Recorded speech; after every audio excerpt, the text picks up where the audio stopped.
Bonjour, aujourd'hui je vais vous donner un petit conseil pour vous éviter pas mal de problèmes avec les narcissiques si vous êtes dans une relation narcissique, que ce soit au travail ou en famille ou dans votre couple. Et ce conseil, il est relativement simple, en fin de compte je pourrais faire une vidéo d'1 minute là-dessus, et c'est de ne jamais dire le mot « pourquoi ». Ne commencez jamais une question par « pourquoi » lorsque vous vous adressez à une personne narcissique. Pourquoi ? Eh bien, c'est ce que je vais vous expliquer dans cet épisode du Psy chez vous. Avant de commencer, souvenez-vous de vous abonner si ce n'est pas déjà fait. Souvenez-vous de mettre un petit pouce en l'air si vous aimez la vidéo. Et puis moi, je vous retrouve tout de suite après le générique.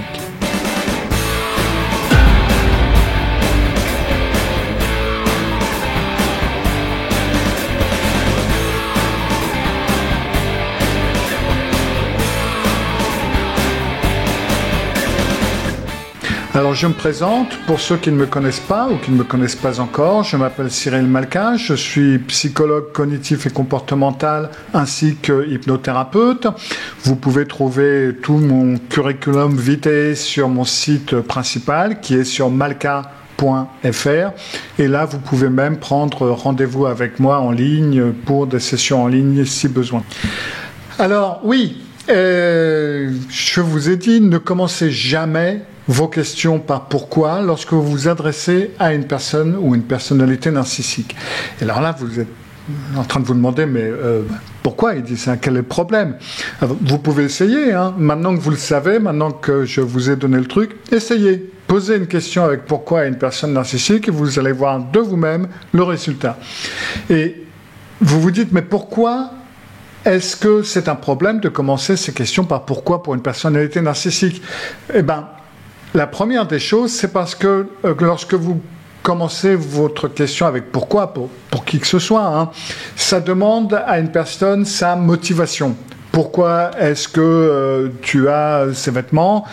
Pourquoi est-ce que tu vas au magasin? Pourquoi es-tu rentré si tard hier soir? Pourquoi as-tu dit ça? Pour répondre à cette question de pourquoi, une personne doit connaître de toute évidence la raison pour ce qu'elle fait. Et certaines de ces questions sont relativement simples. Hein. Pourquoi tu vas au magasin? J'y vais pour acheter des bananes. Pourquoi est-ce que tu portes ces vêtements? Parce qu'aujourd'hui, je me suis dit que j'allais me mettre en beige et puis j'aime bien la chemise et il fait un peu froid. C'est des questions relativement simples. Et par contre, si vous posez ces questions à une personnalité narcissique, donc même une question d'apparence inoffensive, hein, pourquoi tu vas au magasin, eh ben elle va être accueillie avec un truc du genre, mais ça te regarde pas, mais est-ce que je suis obligé de te dire tous mes faits et gestes, mais qu'est-ce que c'est que ce truc, quoi? Enfin, je veux dire, est-ce que je te demande moi pourquoi tu fais tous ces trucs? Je n'ai pas besoin de te dire pourquoi je vais au magasin. Donc même les questions légères, très légères, elles peuvent dégénérer extrêmement rapidement. Si vous y réfléchissez, je suis quasi sûr que quand vous revenez un petit peu en arrière, vous vous dites, voilà, c'est marrant, c'est bizarre, là, tout se passait bien, on passait une bonne journée, etc. Puis tout d'un coup, pour un petit truc, tout a pété, quoi. Eh ben, faites bien attention, il se peut que ce petit truc soit une question et que cette question ait commencé par pourquoi. Alors là, j'ai seulement parlé des petites questions plutôt innocentes. Alors, si c'est des questions qui sont un petit peu plus compliquées, alors je vous dis pas le problème ou les problèmes que ça peut mener. Mais pourquoi tu me parles de cette façon? Ou pourquoi tu me coupes la parole? Ou pourquoi tu veux pas qu'on passe plus de temps ensemble? Encore une fois, vous n'avez qu'à essayer, hein, mais à vos risques et périls. Généralement, ils vont appeler ce qu'on appelle le système Darveau. Alors, Darveau, c'est une abréviation qui, à l'origine, est américaine, mais elle peut être traduite en français relativement facilement. Ça veut dire déni, attaque, renversement, victime, offenseur. D-A-R-V-O. Déni, attaque, renversement, victime, offenseur. Et en fin de compte, c'est ce qu'on appelle, on pourrait dire en français, c'est le retournement accusatoire. Déjà, le déni, ils vont nier les faits, puis ils vont inverser les rôles en se faisant passer pour la victime, alors que vous êtes la personne qui souffre ou qui se pose des questions, et c'est donc le renversement de la victime à l'offenseur. C'est-à-dire que deux victimes que vous êtes, vous devenez l'offenseur et eux, ils deviennent la victime. C'est le renversement. Et rappelons-le bien, hein, vous les accusez de rien. Vous leur posez une question. Mais une question qui commence par pourquoi, pour eux, c'est une accusation. Et donc la discussion passe au rejet de la faute, et c'est la faute à qui, et qui accuse qui, et qui dit que qui a fait quoi, enfin bref. Et ça, vous en finissez pas, ça va être encore une discussion qui va vous mettre le cerveau à l'envers, vous n'allez plus vous y retrouver. Entre parenthèses, c'est quelque chose que j'ai remarqué d'ailleurs également en thérapie, parce que bien entendu, il m'arrive d'avoir des personnes narcissiques en thérapie. Généralement, je les démasque relativement rapidement et j'arrête les sessions parce que ça mènera de toute façon à rien. Et ça, justement, parce que, bien entendu, en tant que psy, moi, il m'arrive je pose pas mal de questions, et des fois, je vais poser les questions pourquoi. Et alors là, boum, on se retrouve devant un mur, incapable de donner une explication, ou alors, encore une fois, le renversement, qui va vous dire, oui, mais attendez, c'est pas mon problème, c'est pas à moi de vous dire ça, c'est votre boulot, hein, c'est vous le psy.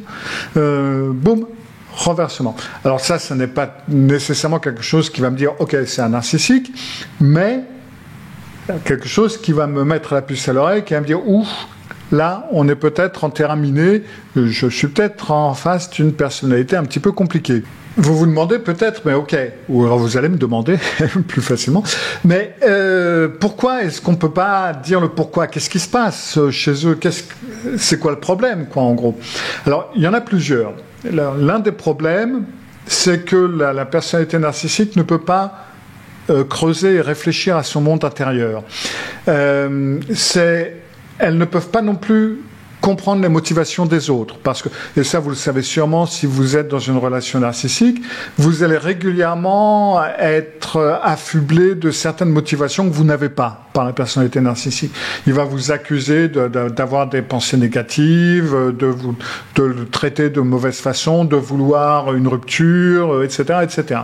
Ils n'ont vraiment pas ils peuvent pas percevoir les motivations des autres. Donc, si vous leur demandez pourquoi certaines choses, pourquoi tu vas au magasin, eh ben, ils vont vivre ça comme un interrogatoire. Parce que, justement, ils n'ont pas leur motivation en place, en quelque sorte. Quand vous faites des choses, vous les faites pour un certain but, vous pouvez relativement facilement donner le pourquoi de comment de la faire, ou même, à la limite, si vous ne savez pas vraiment, vous êtes capable de dire, en fin de compte, je ne sais pas vraiment, je me suis dit, je vais tenter ça, on verra bien ce que ça donnera. Ou tout simplement, j'en avais marre, je voulais essayer quelque chose de nouveau, puis voilà. Et le problème, c'est que ces personnes, les personnalités narcissiques, ont un sentiment de soi, un ego très fragile, et les choses qu'elles font, c'est pour obtenir de l'admiration, de la validation, etc., parce qu'elles sont insécures. Et toutes ces raisons, elles peuvent pas vous répondre ça. Ils ne peuvent pas vous le dire. Ça serait trop vulnérable, ça ferait surgir des sentiments de honte, etc. Donc, à la place de répondre franchement, elles vont s'attaquer à la personne qui leur pose la question. Tout simplement parce que lorsque vous leur posez la question, vous leur demandez de faire quelque chose, répondre à cette question qu'elles ne peuvent pas faire, et quand elles sont confrontées à leur inadéquation, à leur imperfection, quand elles ne savent pas pourquoi elles sont motivées à certaines choses, la meilleure défense, c'est l'attaque, et c'est donc ce qu'elles vont faire. De plus, alors ça c'est une parenthèse pour vous aider à comprendre ce qui va suivre, les personnes narcissiques sont très oppositionnelles. Elles n'aiment pas qu'on leur dise quoi faire, et d'ailleurs il n'en faut pas beaucoup pour qu'elles comprennent ce que vous leur dites comme un ordre de faire certaines choses. Tu devrais peut-être vérifier le trafic avant de partir, ou oh là là, il faudrait peut-être que tu prennes un pull parce qu'il va faire froid ce soir, ou il va peut-être falloir que tu envoies ta candidature là parce que ça commence à faire, c'est bientôt. Des choses dans ce genre-là, elles vont réagir souvent avec beaucoup de colère et en opposition. Mais t'as pas à me dire quoi faire, t'es pas ma mère ou t'es pas mon père, arrête de me donner des ordres, mais pour que tu te prends, j'ai l'air d'avoir 10 ans, non mais dis donc, tu sais à qui tu parles là? Parfait, maintenant avec ça en tête, vous savez que quand on demande pourquoi à quelqu'un, une des choses qui appartient à ce pourquoi ou à la réponse, c'est une forme de responsabilisation. À partir du moment où vous répondez pourquoi vous faites certaines choses ou pourquoi vous ne faites pas certaines autres choses, vous prenez la responsabilité de ces choses-là. D'accord ? Et quand vous posez cette question à une personne narcissique, eh ben, c'est une forme de responsabilisation, vous leur demandez de prendre une responsabilité, et ça, du coup, ça va déclencher cette fameuse opposition dont je viens de parler. Donc, si vous leur dites « mais pourquoi tu es rentré tard hier soir ?» Je ne vais pas te dire pourquoi je suis rentré tard, moi, je ne vais pas te dire pourquoi je vais au magasin, etc. Ça, c'est donc l'opposition. Et c'est ce qui fait qu'il donne un peu l'impression d'avoir 5 ou 6 ans, quoi. Donc le fait de demander à une personne narcissique de regarder en soi, d'analyser ses motivations et d'être responsable, de prendre certaines responsabilités, surtout les responsabilités de son comportement. Par exemple, pourquoi tu me parles comme ça ? Là, bien entendu, il va pas prendre ou elle ne va pas prendre cette responsabilité et vous pouvez être sûr de lui dire mais c'est pas moi qui te parle comme ça, c'est toi qui me parles comme ça, ou c'est parce que toi, ou parce que tu, ou parce que, etc., etc. Il est hors de question que la personne narcissique prenne ses responsabilités. C'est aussi simple que ça. Ça fait pas partie de leur personnalité. C'est l'une des choses, justement, la réponse à certaines de ces questions. Pourquoi tu m'invalides, ou pourquoi tu me manipules, ou pourquoi tu es méprisant envers moi, pourquoi tu me parles comme ça. Et donc, le fait de ne jamais obtenir, ou très rarement obtenir de réponse à la question pourquoi, eh ben, c'est une autre raison pour laquelle les gens culpabilisent dans ces relations. Parce que, si vous n'entendez jamais le pourquoi des relations toxiques, si vous n'avez jamais de réponse, pourquoi tu m'invalides et pourquoi tu me manipules, etc., ça va être difficile pour vous de gérer la situation et bien entendu, il y a un grand risque de culpabilisation. Surtout que, bah oui, il va renverser les rôles ou elle va renverser les rôles. Si vous y réfléchissez, c'est assez logique qu'ils ne répondent jamais à cette question parce que qu'est-ce que vous voulez qu'ils vous répondent ? Pourquoi ? Ben oui, mais je t'invalide parce que pour pouvoir j'aime me sentir en contrôle, j'aime me sentir comme la personne qui a le pouvoir et ton succès me menace. Parce que c'est la réponse, en fin de compte. Et bien entendu, vous n'allez jamais avoir cette réponse.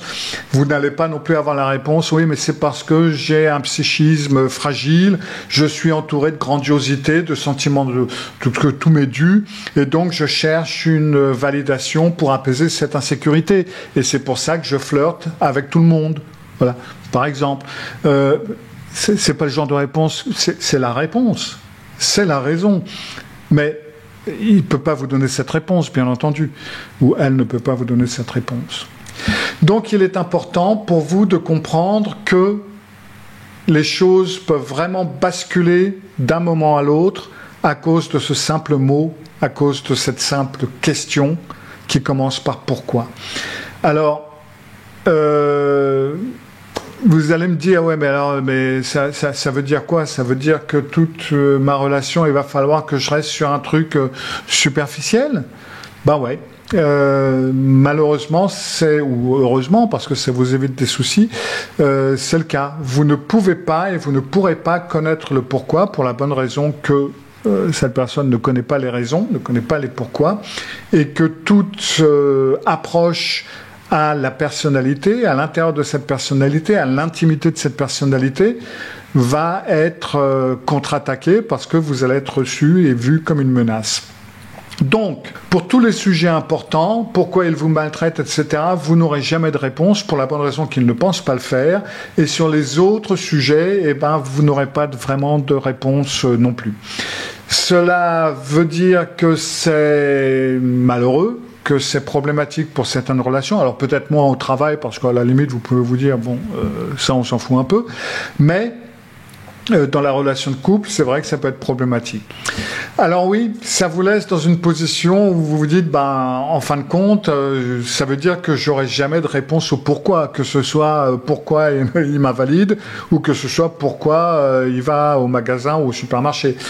Et ouais, c'est la douleur, c'est l'agonie de ces relations, c'est le problème de ce genre de relations. Bien entendu, c'est plus facile de gérer ce genre de relations en les gardant à un niveau superficiel quand on parle de relations de travail, plus compliqué quand on parle de relations familiales ou en couple, mais c'est les règles du jeu, c'est les conditions sous lesquelles vous vous vivez en ce moment. Et ce petit conseil vous évitera bien des déboires, croyez-moi, bien des disputes, bien des journées ou des soirées qui risquent d'être pourries par une question totalement innocente. Et voilà, je pense que ça peut en valoir la peine. J'espère que cette vidéo vous a aidé. J'espère alors que vous avez mis un pouce en l'air.